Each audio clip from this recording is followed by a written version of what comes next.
Olá a todos, bem-vindos ao canal Ciência Fácil, professor Lucas Barbosa falando.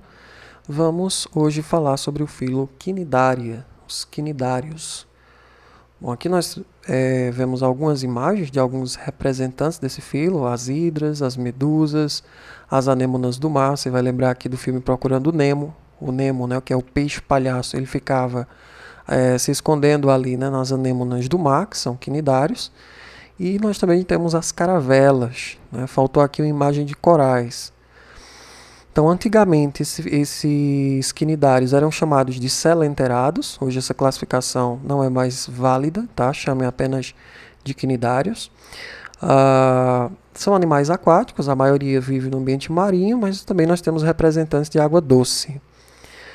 Ok, professor. Os representantes desse filo, como nós já vimos, são as hidras, as medusas, que é uma hidra, né? A medusa, a anêmona do mar. Esses três representantes são indivíduos isolados, mas nós também temos indivíduos que se organizam formando colônias, tá? Ou seja, você sabe muito bem que uma colônia é quando esses indivíduos estão fixos fisicamente, né? Eles estão unidos fisicamente, o corpo deles está unido fisicamente.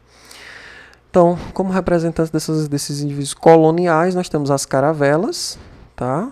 Mostrada aqui nessa figura um exemplo, e os corais. Perfeito. Professor, quais são as características gerais, né, que a gente usa para identificar, para caracterizar esse filo Cnidaria? Bom, vamos lá. São animais diblásticos, os únicos animais diblásticos, fixe isto. O que significa ser diblástico? Que apresenta apenas dois folhetos embrionários, endoderma e ectoderma. São animais que possuem uma simetria radial primária, possuem tecidos verdadeiros. Nós vimos que as esponjas não possuem, então esse é o primeiro filo de animal que possui tecido verdadeiro, portanto são eumetazoários, né, animais verdadeiros. O sistema digestório desses animais ele é incompleto, ou seja, vai possuir apenas boca, a ausência de ânus, certo? Então o alimento entra pela boca e sai, as excretas saem também pela boca.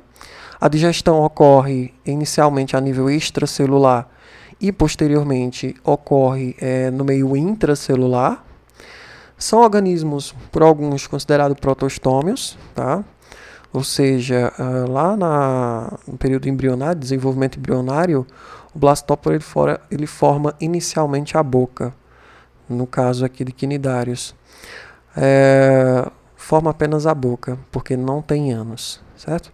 Então, a respiração ocorre por difusão, não há sistema cardiovascular, tá? Não há sistema cardiovascular de forma alguma, não há vasos sanguíneos, não há coração, nada disso. Professor, e como é que ocorre a distribuição dos nutrientes, né, do alimento no corpo do animal?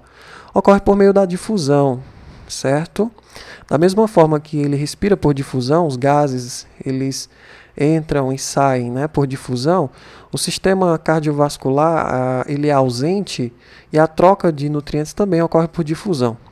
A excreção também ocorre por difusão, são animais invertebrados, obviamente, e predadores. Nós vamos ver que o próprio nome do filo, Cnidarius, né, Cnidaria, se refere a uma estrutura, a um tipo de célula chamada de cnidócito, tá?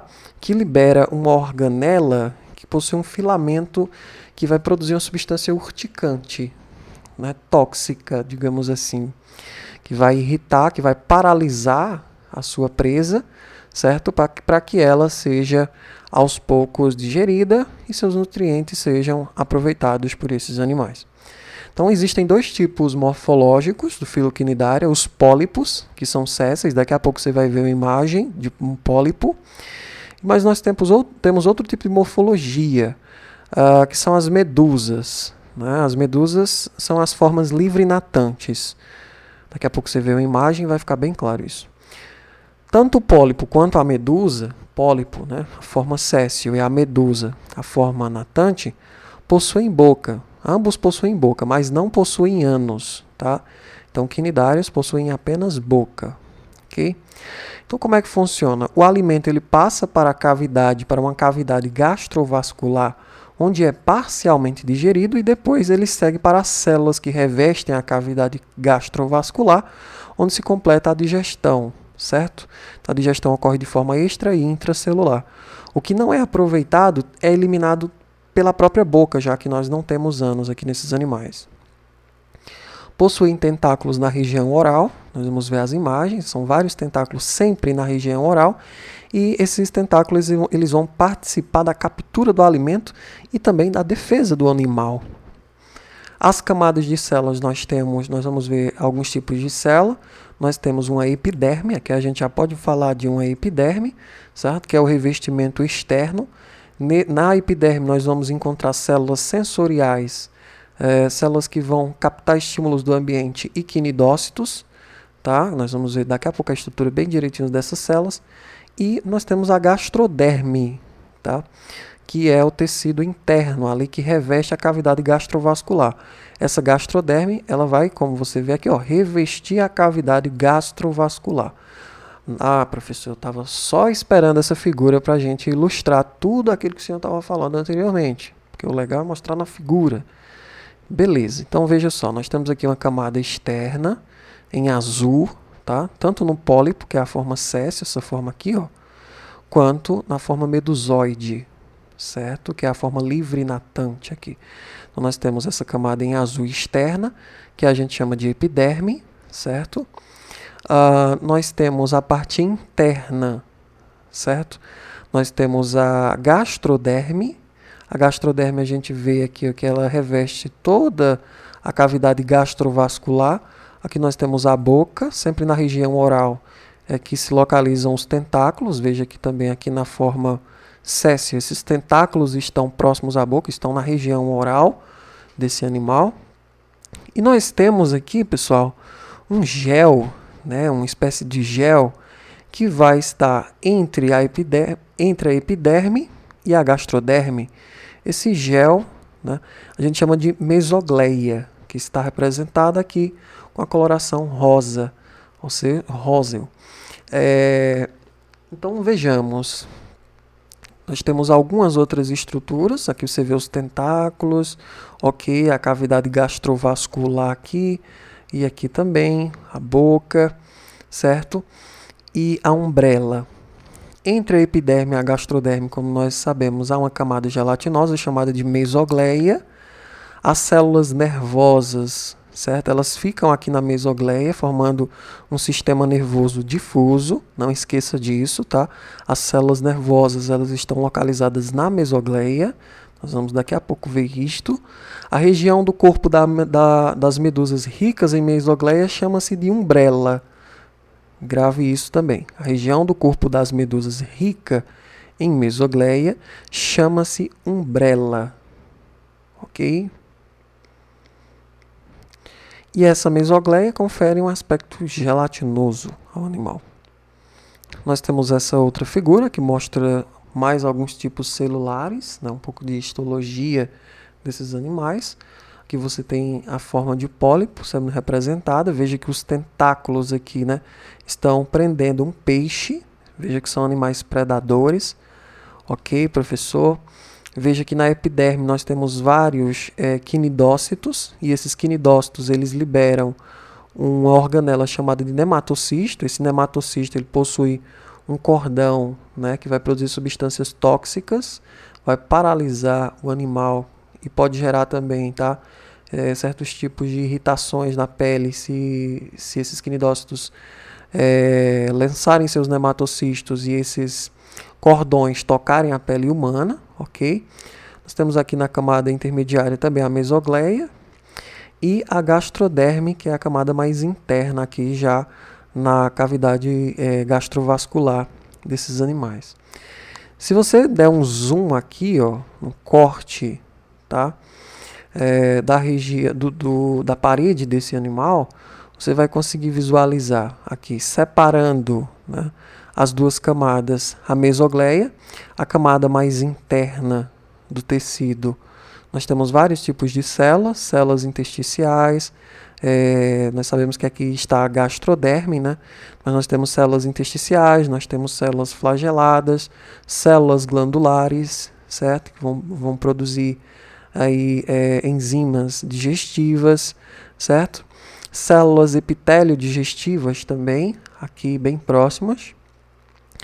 E no lado da epiderme, né, nós temos células sensitivas, nós temos células intersticiais, células de epitélio muscular e o nosso famoso quinidoblasto com seu nematocisto. O nematocisto é uma organela presente dentro do quinidoblasto. Essa organela ela é ejetada e vai liberar o seu cordão, aí que vai produzir uma substância tóxica, ok? Ou uma substância urticante, que a gente chama. Veja que a camada intermediária, tá? Ela é preenchida por um gel. Essa camada intermediária a gente chama de mesogleia. E é exatamente na mesogleia que nós temos o nosso sistema nervoso difuso, que é uma novidade evolutiva que surge aqui nesse filo, os quinidários. Então, pessoal, o próprio nome quinidário, né, ele foi dado a partir de uma célula que a gente encontra na epiderme desses animais. Essa célula é chamada de quinidócito. Aqui nós temos uma figura mostrando como é que funciona um quinidócito, tá? É um tipo especial de célula presente nos quinidários, e essas são células urticantes. Veja que aparecem em maior quantidade esses quinidócitos nos tentáculos. Nos tentáculos nós temos vários quinidócitos, certo? Quando você toca esses tentáculos, o quinidócito, que é essa célula aqui, ó, ele dispara a quinida, tá? A quinida seria toda essa região aqui interna, tá? Toda essa organela. Perfeito?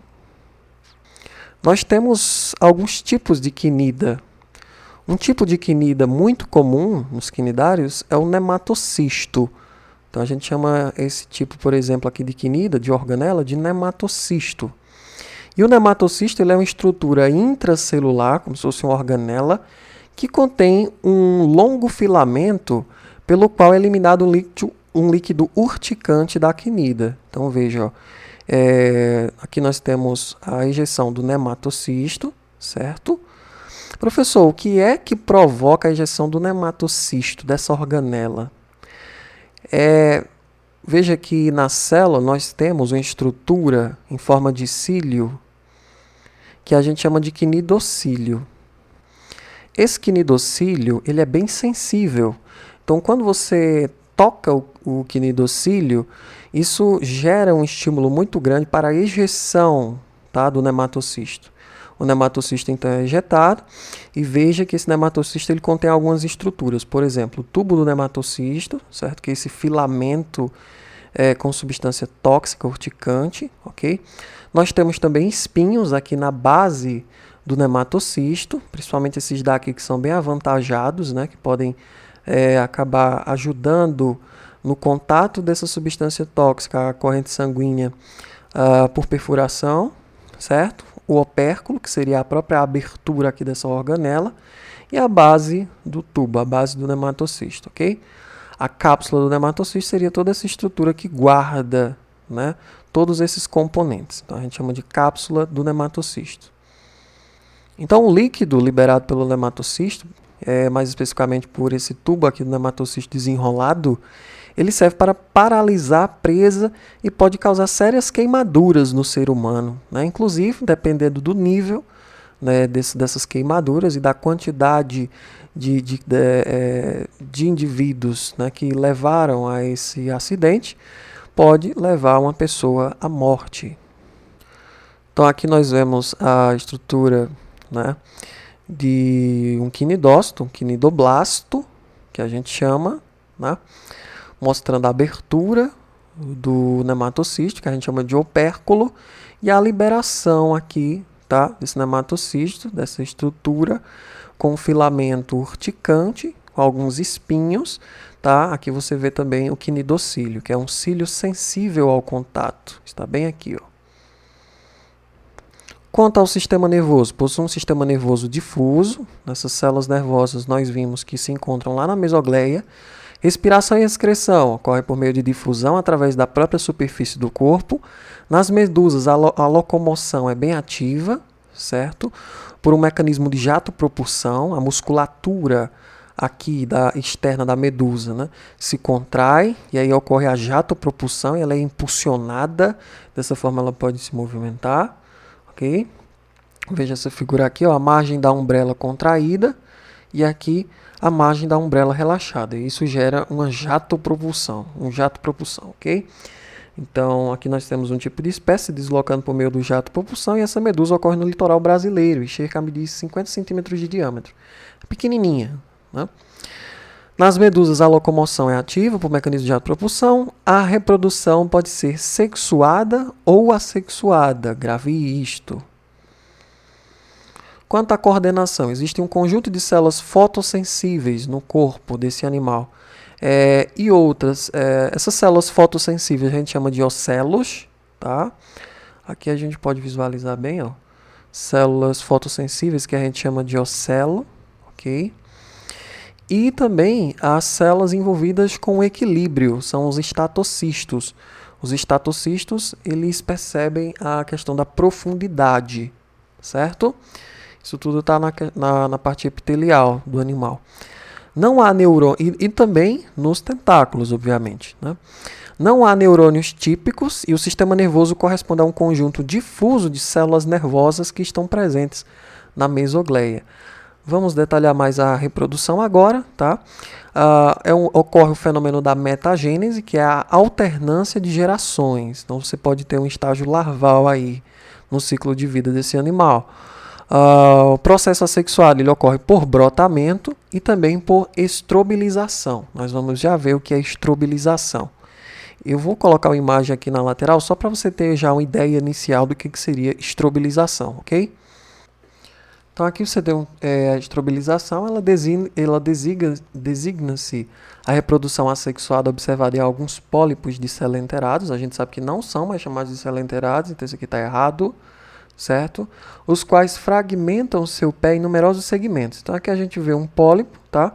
E ele vai se fragmentar em vários segmentos. Cada segmento vai dar origem a uma medusa, certo? Posteriormente. Esses segmentos, eles são chamados de éfiras ou éfluras, certo? É mais comum chamar éfira. Cada segmento é chamado de éfira.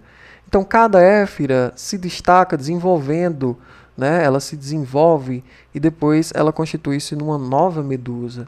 O nome estrobilização ele foi dado porque o pé do pólipo assume um aspecto que lembra uma fileira de segmentos do estróbilo, certo? Que é um corpo formado por anéis de uma tênia. Então veja, cada segmento é chamado de éfira e cada um segmento vai desenvolver posteriormente uma medusa. Isso é estrobilização. Mas, como nós vimos, também pode ocorrer o brotamento, né, que é quando surge um broto lateral, esse broto se destaca, se prende ao solo e se desenvolve. Esses animais também podem se reproduzir através do processo sexuado. Isso envolve a formação de gametas com a fecundação, que pode ser interna ou externa. Tá? Normalmente é externa. Se você, quando tem essa fecundação, aliás, normalmente é interna, né? Você também pode ter a fecundação externa. E quando a reprodução ocorre de forma sexuada, você tem um desenvolvimento indireto com a formação de uma larva. E a gente chama essa larva de larva plânula. Tá? Quando for larva de quinidário, lembre-se, larva plânula. Então aqui você vê uma imagem que mostra o ciclo de vida, tá? Mostra tanto o ciclo de vida sexuado como assexuado. Então vamos começar por aqui. Você tem duas medusas, uma medusa macho, né, uma medusa fêmea. A medusa macho ela produz o espermatozoide. O espermatozoide é liberado na água, tá? Espermatozoide ele vai nadar, encontrar a medusa feminina. Ocorre a fecundação interna nesse caso aqui e o desenvolvimento e liberação de uma larva que a gente chama de larva plânula. Tá? Essa larva plânula, com o tempo, ela vai se fixar no substrato e desenvolver uma colônia de pólipos, vários indivíduos, né? Vários pólipos. Esses indivíduos, eles vão, cada indivíduo ele vai realizar uma função e vai ter um nome diferente. Por exemplo, nós temos aqui os gastrozóides, vão cuidar da parte da digestão dos alimentos, da captura e digestão dos alimentos. Outros indivíduos vão ser responsáveis por a produção assexuada por estrobilização, tá? Então, aqui nessa região, nós temos a formação de éfiras, tá? Destacamento de novas medusas, pequenas medusas. Essas éfiras, elas vão se desenvolver, na verdade, em novas medusas, e essas medusas vão para a reprodução sexuada novamente. Então, aqui nós temos a reprodução de uma obélia, né? Mostrando a alternância de gerações da obélia. Ok? Lateralmente você vê a imagem de uma larva plânula. Quanto à diversidade, nós temos algumas classes, né, de quinidários. A classe Anthozoa, que são os antozoários, são indivíduos do tipo morfológico pólipo, tá? São pólipos. Todos os antozoários eles são pólipos, grave isto, é importante. São espécies solitárias, por exemplo, como as anêmonas do mar, são representantes desse grupo de antozoas, tá? Ou antozoários. Formam espécies, existem espécies coloniais, como por exemplo o coral cérebro, que você vê aqui, tá? São vários indivíduos aqui, não é só um indivíduo, o coral cérebro, e também as gorgônias, que não estão representadas aqui. Formam também os corais pétreos, que esses corais pétreos eles apresentam um exoesqueleto de carbonato de cálcio secretado pela epiderme do corpo desse animal, e isso vai formar uma taça esquelética dentro do qual o pólipo ele vai se alojar. Esse exoesqueleto de carbonato de cálcio vai conferir proteção a esse animal, ok? Lembre-se que é secretado pela epiderme do corpo desses animais. E os corais pétreos, eles possuem zooxantelas em simbiose, que são os principais quinidários construtores de corais coralíneos. Ok? As gorgônias, no caso, elas possuem endoesqueleto proteico córneo, chamado de gorgonina. Tá? Aqui nós temos um exemplo de colônias de gorgonáceos. Tá? Possuem endoesqueleto proteico córneo, chamado de gorgonina. O endoesqueleto ele também pode ser de calcário e vai ser formado por espículas de diferentes formas e cores. Aqui a gente vê que justamente isto, né? No Corallium rubrum existem espículas de diferentes cores, formando indivíduos bem bonitos. Existe também a classe Hydrozoa, representada pelos hidrozoários. São os únicos quinidários com representantes marinhos e também de água doce, tá? Os hidrozoários, você lembra de quem? Você vai lembrar de hidra, tá? E das pequenas medusas e colônias de caravelas, e também os corais de fogo, que são sésseis. Então, as caravelas são hidrozoários, as caravelas que são flutuantes, né? São colônias, né? Organismos coloniais. Nós temos as hidras, hidrozoário é bem fácil de lembrar, e pequenas medusas livres de natantes, ok? Quanto ao ciclo de vida, podemos considerar 3 tipos. Os que só desenvolvem pólipos, os que só desenvolvem medusas e os que apresentam pólipos e medusas, né, que é a metagênese, alternância de gerações, né, como é o caso da obrélia, que a gente viu bem direitinho o ciclo de vida dela, como é que ocorre. Então, os hidrozoários podem ser tanto pólipos quanto medusas, já os antozoários não, só podem ser pólipos, né? Então, como você já sabe, são animais diblásticos em ambas as formas e predominante, a forma predominante no ciclo de vida geralmente é a forma polipóide nos hidrozoários.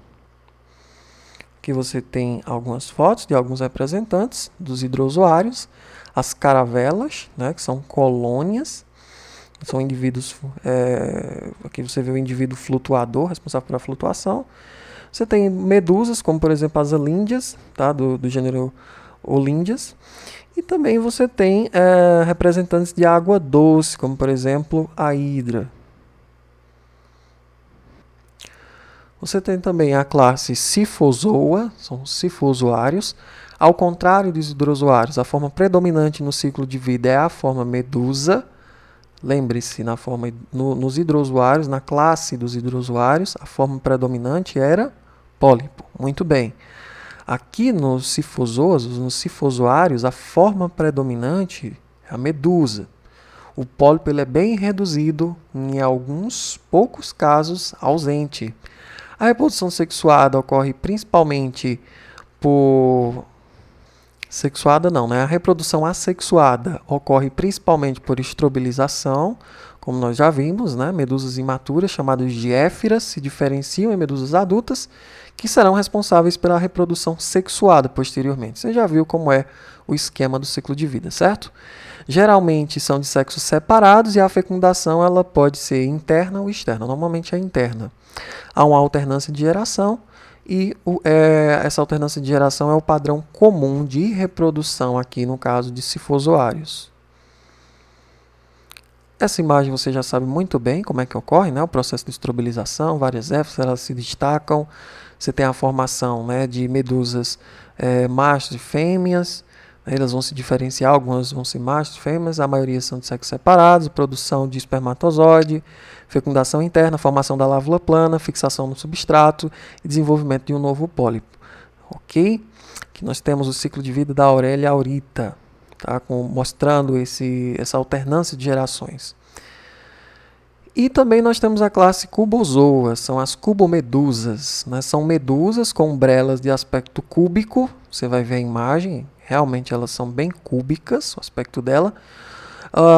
O ciclo, né? Formação de uma lávula plânula que dá origem ao pólipo. Esse pólipo ele sofre metamorfose completa e se diferencia em medusa, veja aqui nos cubozoários. Pólipo sofre metamorfose completa e se diferencia em medusa. Os cubozoários ocorrem principalmente nas marés tropicais e subtropicais, no Oceano Índico e Pacífico. Estão representados os que causam grandes acidentes aos seres humanos presentes no litoral australiano. Por exemplo, aqui nós temos uma espécie bem conhecida, né, por causar acidentes graves com seres humanos, que a gente chama popularmente ela de vespa do mar. Então, a vespa do mar é um cubozoário, ok? E espécies brasileiras também podem causar problemas. Nós temos aqui algumas espécies que causam problemas aí no litoral brasileiro. Veja nessas imagens o aspecto do corpo, né, a morfologia externa dessa classe, né, de cubozoários, mostrando realmente essa forma em forma de cubo, certo? Aqui nós temos uma imagem da vespa do mar, o que ela pode causar, certo? E a partir desse slide nós encerramos o estudo sobre quinidários. Espero que você tenha gostado bastante, tenha aproveitado todas as informações. Qualquer dúvida, volta ao vídeo. Meu abraço, muito obrigado.